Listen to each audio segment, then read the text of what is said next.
Hey everyone, today I'm driving this 2018 Cadillac ATS. We're going to review it together starting right now.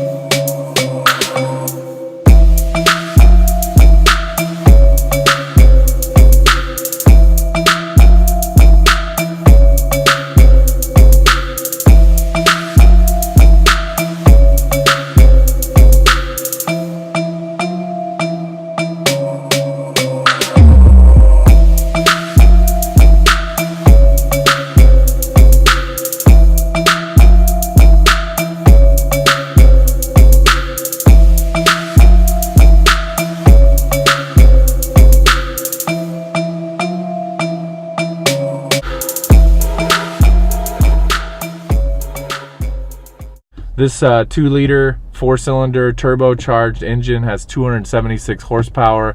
It does 0 to 60 in 5.7 seconds. And let me tell you, it is a blast to drive. I have loved renting this car. It is a driver's car. The exterior, you know, it's looking a little bit dated, but I still like the way it looks. Check out some of these photos I've taken over the last couple days. The interior is sharp. You know, I rented an XTS earlier this year and I found it to be kind of clunky, but the interior here just works. It kind of feels high tech, and I have not driven this car. It's been out for about 5 years, and to my surprise, it's an absolute blast to drive.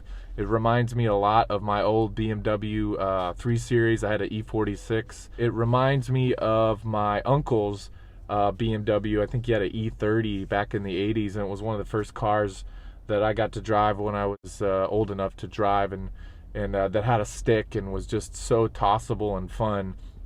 This car reminds me of that. It drives like it. It's definitely oriented to the driver. The back seat has almost no room, but who cares?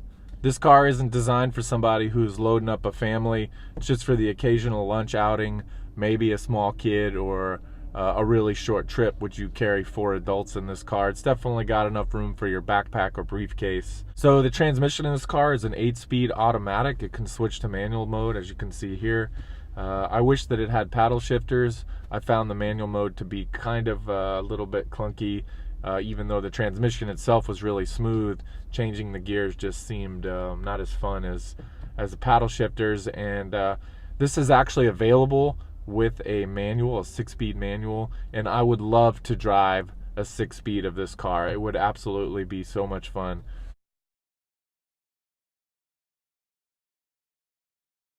So just real quick, I'm going to give you 3 gripes.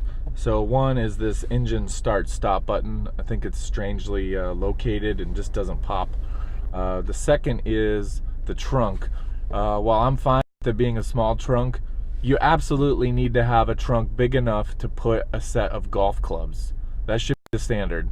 And third, I wish it had paddle shifters. They should just be included as standard on a car of this level.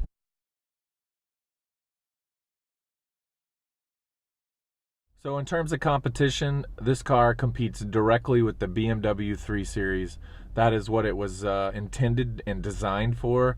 It's within 1 inch difference of the overall dimensions. It's the exact same size as the 3 Series. Every head-to-head that you've read in any magazine about sports sedans is always marketed as, will this finally dethrone the 3 Series?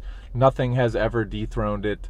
I feel like this ATS probably did a good job of giving it a run for its money, but in terms of sales, it's just not there. Additionally, you got the Lexus IS, Mercedes C-Class, the Audi A4 to a lesser extent. I don't feel it's directly the same because it's front-wheel drive or all-wheel drive, but that brings up a good point, and that's that the segment is possibly going to go more towards a front-wheel drive model. There's even rumors that BMW will convert the 3 Series to front-wheel drive. Say it ain't so, please.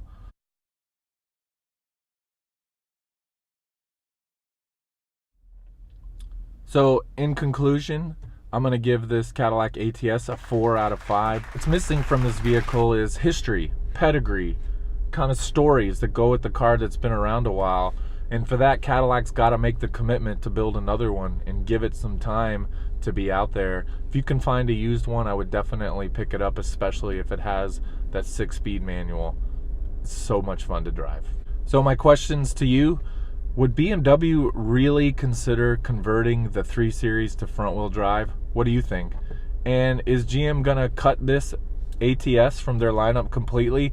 For 2019, it's a coupe only. Seems like it's on its way out. What do you think?